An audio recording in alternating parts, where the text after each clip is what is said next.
झारखंड में इन दिनों भाषा की बात करें या स्थानीयता का विषय को लेकर करें या नियोजन का विषय को लेकर करें, हजारों लाखों की संख्या में जो बेरोजगार नौजवान हैं, झारखंड के आदिवासी, मूलवासी और विभिन्न संगठनों के जो लोग हैं, वो इन दिनों आंदोलन की रफ्तार को और आगे बढ़ाने में लगे हुए हैं।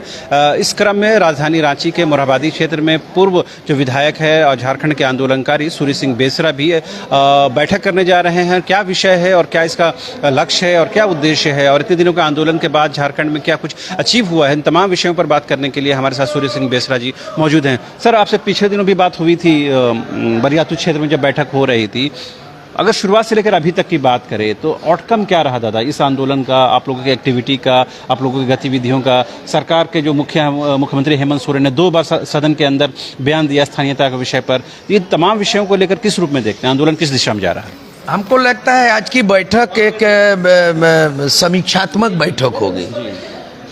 इसीलिए जरूरी है कि 2 महीना तक ये निरंतर आंदोलन चला।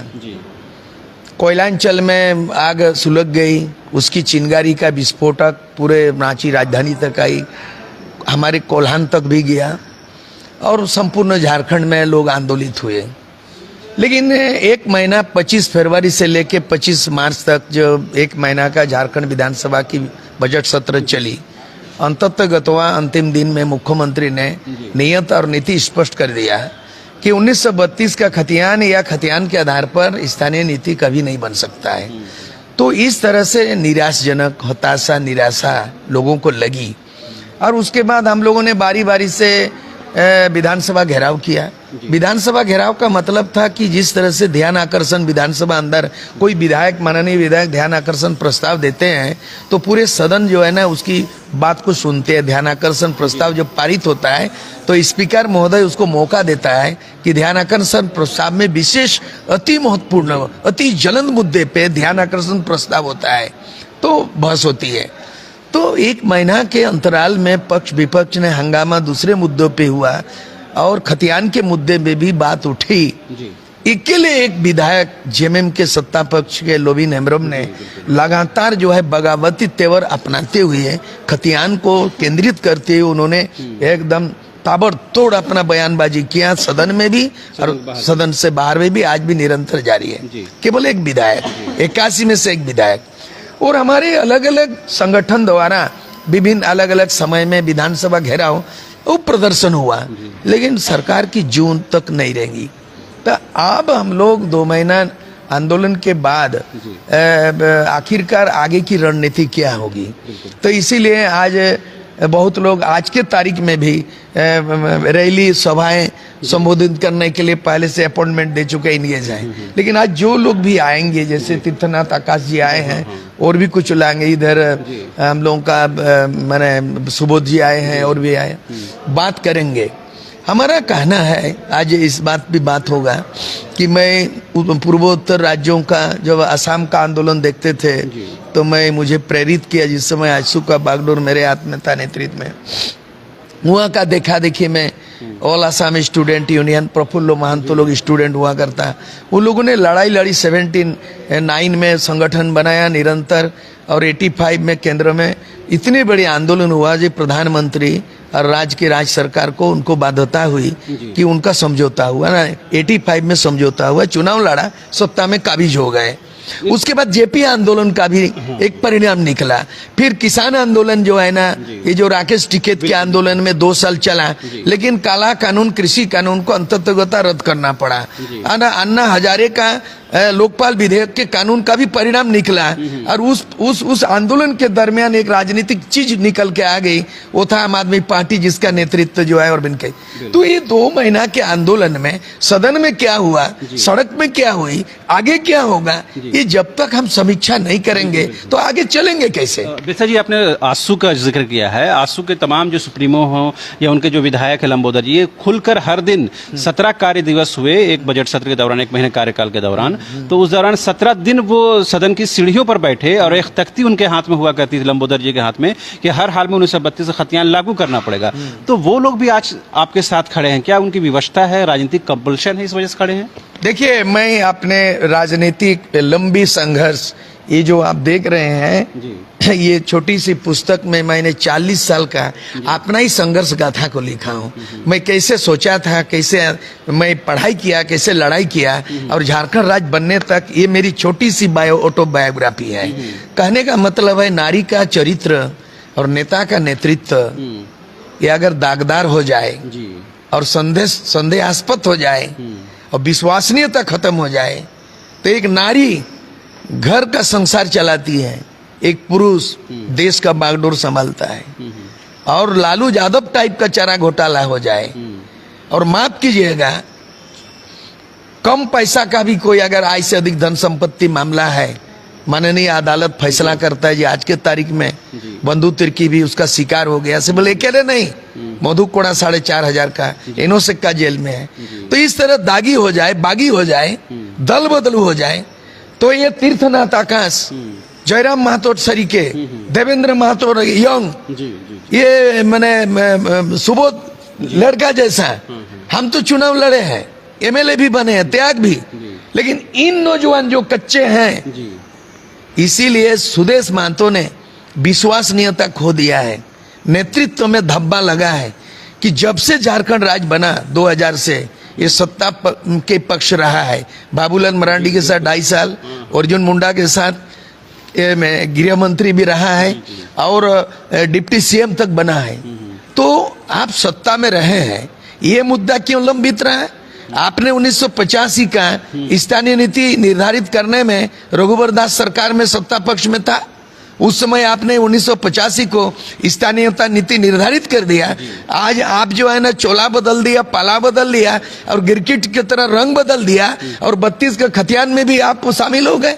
ये सवाल खड़ा होता है, इसलिए उसमें विश्वास नहीं है। अच्छा सुर सिंह बेसर जी, आपने कहा कि जो यंग लड़के हैं, जो नौजवान लड़के हैं, उसी में से एक जो बड़ा नाम जो सामने आ रहा है जयराम महतो का, आज वो राजभवन जा रहे हैं, राज्यपाल से मुलाकात करेंगे, तो ये लग रहा है कि राजभवन तक भी ये आवाज, ये बातें पहुंच रही हैं। अब सरकार पर कुछ दबाव, प्रेशर बनेगा, ऐसा लगता है? कुछ नहीं लगेगा।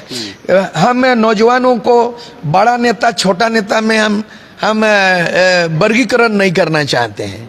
जेपी आंदोलन में कोई बड़ा नेता छोटा नहीं था और आजसू के आंदोलन मेरे द्वारा नेतृत्व जरूर हुआ है, मेरे साथ प्रभाकर तिर्की भी, टीम वर्क था, सामूहिक नेतृत्व, सामूहिक चिंतन, सामूहिक निर्णय। मेरे अपने 40 साल के राजनीतिक संघर्ष गाथा पे व्यथा में मैंने झारखंड के लिए, जैसे मार्क्सवाद, लेनिनवाद, गांधीवाद, माओवाद होता है ना, लोहियाबाद होता है ना, तो झारखंड में हमने एक नया बात शुरू किया, विचार, वो है सामूहिक नेतृत्व, सामूहिक चिंतन और सामूहिक निर्णय। इसके बिना लोकतंत्र ध्वस्त हो जाएगा, जहां व्यक्तिवादी होगा वह डिक्टेटरशिप होगा, वो नायक नहीं, वो महानायक नहीं, वो खलनायक साबित होगा। इसलिए एक व्यक्ति द्वारा, जैसे बोलता है आजसू पार्टी सुप्रीमो, सुप्रीमो क्या है लोकतंत्र में? सुप्रीमो को लालू यादव आरजेडी का सुप्रीमो, झारखंड मुक्ति मोर्चा गुरुजी सुप्रीमो, एक व्यक्ति अधिनायकवाद, इसका हम विरोध करते हैं। आज के तारीख में ये जयराम महतो बड़ा नेता और ये तीर्थनाथ आकाश छोटा नेता, सेकंड नेता, ये मायने नहीं रखता है। हम चाहते हैं एक टीम वर्क, कप्तान एक दिन जरूर बनेगा, कोई टीम 11 प्लेयर चाहिए क्रिकेट का टीम में है, बड़ा छोटा उपो कप्तान जरूर होता है, लेकिन टीम भावना में काम होता है, तब टीम जीतती है। अगर कहीं ये भावना आ जाए कि इन भीड़ के बीच में मैं अकेले नेता हूं, तो ये आगे सर्वाइव नहीं कर पाए। आपने लोबिंदा का भी नाम लिया। लोबिंदा तो पत्रकारों के बीच में आया और फूट फूट कर रोने भी लगे। उन्होंने कहा कि 5 अप्रैल से हम पूरे राज्य का भ्रमण करेंगे। हमने सुना भी कल परसों वो पाकुड़ भी गए थे, उसमें उनके साथ पूर्व विधायक जो सिल्ली कह रहे हैं अमित महतो, वो भी शामिल हो गए। तो ये क्या है, जब सरकार के अंदर, उस पार्टी के अंदर से आवाज उठने लग रही है, उसके बावजूद भी बातें नहीं सुनी जा रही हैं, तो क्या सरकार कहीं फंसती हुई नजर आ रही है, या सरकार समझ नहीं पा रही है, या सरकार समझना नहीं चाहती है, क्या है? हमको लग रहा है, मैं हवाला देना चाहता हूँ इस संविधान से, इसमें आर्टिकल 210 है, 210 है, भारत के संविधान के अनुच्छेद 210 में है कि किसी भी विधानमंडल में या विधानसभा में निर्वाचित सदस्य, जनप्रतिनिधि सदन में स्पीकर महोदय से अपील करता हो कि अंग्रेजी और हिंदी के अलावे मैं अपनी मातृभाषा में अभिव्यक्त करने की जो आजादी संविधान देती है, मैं सवाल पूछना चाहता हूं, ये 22 वर्षों में 11 बार सरकार बनी, सदन में आवाज उठी 11 बार, 5 बार चुनाव हुआ, 3 बार राष्ट्रपति शासन हुआ, लेकिन ये जो वर्तमान ये जो चुनावी वादे जो किए हैं हेमंत सोरेन सरकार, चुनाव आवे से तो मुकर गए, स्पष्ट रूप से अपना नियत नीति स्पष्ट कर दिया कि खतियान का नहीं बनेगा। तो आप बताइए पैसा कानून बनेगा? पैसा कानून विधानसभा में नहीं बनेगा, पार्लियामेंट में बन चुका है 96 में, ठीक है। संताली भाषा 8 शेड्यूल हुआ, विधानसभा में कानून बनाने के नहीं है, पार्लियामेंट में संविधान के 8वें अनुसूची में संताली भाषा ट्राइबल लैंग्वेज को मान दिया, इसका लागू नहीं कर रहा है। कहने का मतलब है कि जो यहाँ झारखंडी 9 भाषा है, क्या किसी ने माना कि संविधान पढ़ करके क्यों नहीं विधानसभा गए? क्यों नहीं गए? कोठा भाषा में क्यों नहीं बोला? पंचपरगनिया में क्यों नहीं बोला? मुंडारी में क्यों नहीं बोला? कुड़ुक में क्यों नहीं बोला? कुड़माली में क्यों नहीं बोला? मतलब ये विफल हो गया। इसीलिए आप एक तो ऑप्शन रखता है कि हेमंत सोरेन कुर्सी छोड़ो, और माननीय पक्ष विपक्ष के जो निर्वाचित है वो जनादेश को अनादर किया है। ये आपने नैतिकता के आधार पर पक्ष के विधायक, विपक्ष के विधायक, सदन की गरिमा को नहीं रखा, संविधान का मान मर्यादा को उपेक्षा किया है, जिसको जनप्रतिनिधि होने के नाते संविधान का ज्ञान होना चाहिए था, उन्होंने अवहेलना किया। इसीलिए हम लोग मांग उठेंगे कि जितने भी विधायक ये जो जनादेश मिला है, right to recall, Jayaprakash Narayan ने जब जेपी आंदोलन चला तो एक स्लोगन दिया, जिस तरह लोकपाल विधेयक कानून बनाने के लिए अन्ना हजारे ने आमरण अनशन किया, जयप्रकाश नारायण, डॉक्टर राम मनोहर लोहिया ने प्रस्ताव दिया था कि लोकतंत्र में तानाशाही नहीं हो, डिक्टेटरशिप नहीं हो, जनता द्वारा चुनी गई प्रतिनिधि भ्रष्ट होता है और कलंकित करता है, तो अपना आपस बुलाना हम लोग झारखंड में लागू करेंगे कि इस बार जो फेल हुई है, इसलिए अकेले लोबी नम्रम आवाज कर रहा, बाकी क्यों चुप्पी साधे हुए। एक सवाल दादा, चूंकि आपने देखा होगा कि जो आंदोलन के दौरान खतियानधारी कई विधायकों का विरोध कर रहे हैं, इस क्रम में आपने देखा हो जयमंगल सिंह जो बेरमो के विधायक, उनका विरोध हुआ। तो ये क्या बताने की कोशिश है कि जो जनप्रतिनिधि मूलवासियों आदिवासी हितों के संरक्षण के साथ खड़े नहीं होंगे, उनका विरोध होगा झारखंड में? विरोध क्या, इस्तीफा लिया जाएगा, जनता का अधिकार है। देखिए बीडीओ, सीओ, प्रशासनिक पदाधिकारी, ब्यूरोक्रेट्स को जनता अपॉइंटमेंट नहीं करती है, लेकिन लोकतंत्र में जनता आशा उम्मीद के साथ, चुनावी वादे के साथ जनता चुनती है, तो जनता की वोट दे करके जनता को चुनती है। और ये लोकतंत्र का परिभाषा ये है कि जनता के द्वारा सरकार, जनता के लिए सरकार और जनता की सरकार। लेकिन ये 75 वर्षों आजादी के बाद 1952 में पहला चुनाव हुआ लोकसभा और विधानसभाओं में, लेकिन आज तक जनता द्वारा सरकार, जनता के लिए सरकार और जनता की सरकार नहीं हुई। ये पार्टी की सरकार और डिक्टेटरशिप की सरकार, मोनोपोली की सरकार, निरंकुश सरकार, ऐसे सरकार को धिक्कार है, ऐसे सरकार को जो है ना बहिष्कार है और तिरस्कार है। ऐसे सरकार के मुख्यमंत्री से इस्तीफा मांगेंगे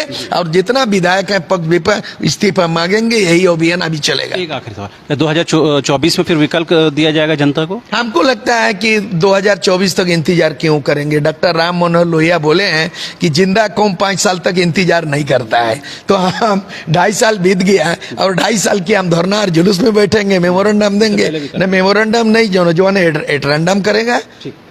तो ये थे झारखंड के आंदोलनकारी सुरेश सिंह बेसरा, जिन्होंने जो संविधान के मूल्यों की आवाज़ को बुलंद किया, संवैधानिक पहलुओं का जिक्र किया, राइट टू रिकॉल की बात की। लेकिन आपको पता है कि राजनीति में इतनी आदर्श व्यवस्था नहीं है। सभी लोग अपने वोट बैंक के लिए, अपने क्षेत्र के लिए और कहीं न कहीं अपने चुनाव जीतने के लिए काम करते हैं। यही वजह है कि सदन के अंदर कुछ और बयान दिया जाता है और जब वो पत्रकारों के बीच सदन से बाहर पहुंचते हैं तो कुछ और स्टैंड लेते हैं। उम्मीद की जानी चाहिए जो भाषा का विषय हुआ है, खतियान का विषय है, या जो नियोजन के विषय को लेकर जो आंदोलन चल रहे हैं, वो सरकार उसको एड्रेस करेगी और कहीं न कहीं एक हल निकालने की कोशिश होगी, ताकि झारखंड जिन उद्देश्यों के लिए और जिनके लिए और जिनके मातहत यह गठन हुआ है उसका उद्देश्य और उनके उद्देश्यों को पूरा किया जा सके। कैमरा पर्सन हृदय के साथ रांची से न्यूज़ बाइस्कोप के लिए शहर।